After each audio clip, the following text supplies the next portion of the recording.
People look at you strange saying you changed, like you worked that hard to stay the same. Like you're doing all this for a reason. Welcome to episode 106 of Boxes in the Basement. Appreciate y'all tuning in, locking in. This is the Li-Ning Speed 9 Premium, Fred Vanvleet edition.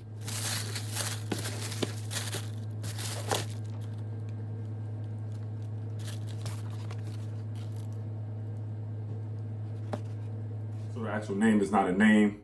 It is 11260, so 11,260 kilometers per hour. So if you search for it and you can't find it, you can type that in there with all those names that I've mentioned, and this should pop up. So let me just get straight into the reason why I chose this shoe to do a review on, as well as why this is my go-to right now. And you have this plethora of shoes behind me. Majority, outside of the Kyries, were my main go-to sneakers to play in as of recent. Ja 1s, obviously the Kobe Grinches. These are my most expensive sneakers in the closet. Li-Ning JB1, Li-Ning Wade 808. The reason why I like this shoe and is my main go-to right now is because of something that I mentioned in one of my previous reviews, and that being the outrigger. The outrigger on this shoe is what helps to contain your foot laterally. Basketball as well as tennis and volleyball, it's a lot of cardinal direction movements, and more so rather than going north and south downhill is the east and west movement or direction of pattern. And this right here has a boom technology in there, TPU, but it's not a hard TPU. It's a softer, more durable, flexible rubber or plastic compound. You can see that outrigger protrude out. The reason why I wanted to mention these ones because of all of the talking pieces that I'm going to use, as well as some of the accent marks in this one, is the reason why I'm steering away from the other ones. This one I worked out. Actually, I was training about a 3-hour session and my shoe was completely drenched. That spoke to breathability. So even though it has a mesh, breathability material just had my socks soggy and basically feel like they were in a swamp. On the left foot, it was a little numbness in the midfoot area on the left shoe. But other than that, it was good as far as the traction, containment, ankle protection. But my foot was sweating profusely in that. The JB1 is not as bad. I like that one. You need to go half a size down in that so the sizing is off. And then if you go to half a size, it's kind of tight. And with this one, as well as the Kobe, the narrow toe box. So I will try to insert some images in here where it speaks to the narrow toe box.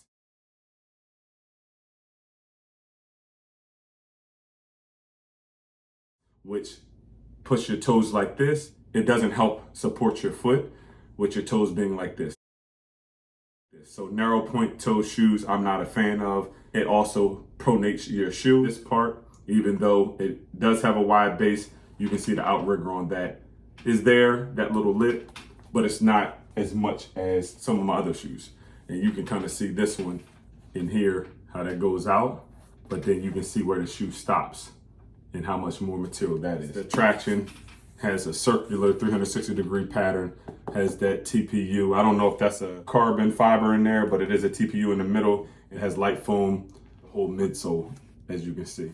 And then it does have a TPU in there as well to help with that internal lateral support. It doesn't have a strap, but the way that the lacing system is, it locks it down securely. And that spoke to this one. This has a drop-in midsole. I spoke before, I don't really like drop-in midsoles. If it goes with your comfortability and it works, cool. If not, it's not really going to be too good. But the drop-in midsole and the Kobe's, the Wade 808 and the Li-Ning JB1, they're all okay, but I'm more of a fan of the older school. Like the drop-in midsoles is just you have to get your right true to size. You can't have any of those tweener sizes. And with these ones right here, it's true to size. Size 11 fits perfectly. The other part that I wanted to talk about too, outside of the breathability, outside of the materials used to support the midsole as well as the outrigger, is the heel. Now, as you notice, with all of these shoes, they all have the heel that's one material that's attached to the actual shoe. It's all one piece. I'm a fan of this. As you can see, the heel, Achilles protection, is obviously sewed in so it doesn't just float all around. It's a separate piece.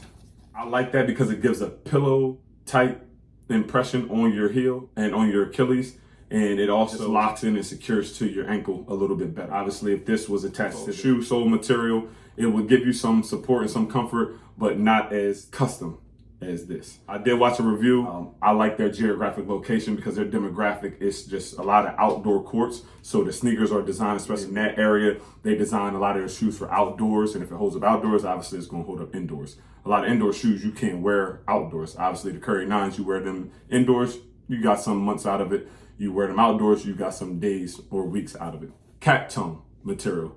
This material is like a felt. When you push your finger down, like your foot is going in the shoe, it's nice and smooth. When you go to bring your foot out of it, kind of grabs whatever is touching it, like a cat tongue. And I like that because when your foot goes in and your sock catches, more custom fit. I like this one. This is like going to be one of my go-tos. I've been working out, training in some of the other ones. I've been spending obviously money on ones that sit in the closet, and I try my hand at different ones. I want to support the athlete, the signature athlete, and or the brand, and just the nostalgia from when I was younger, you know, high school, college, professionally playing. And I wanted those vibes again, but then now it's like on to what fits me. And once you get that shoe that you like, just rock out with that. I have 2 other shoes coming in, totally different brand that you would think.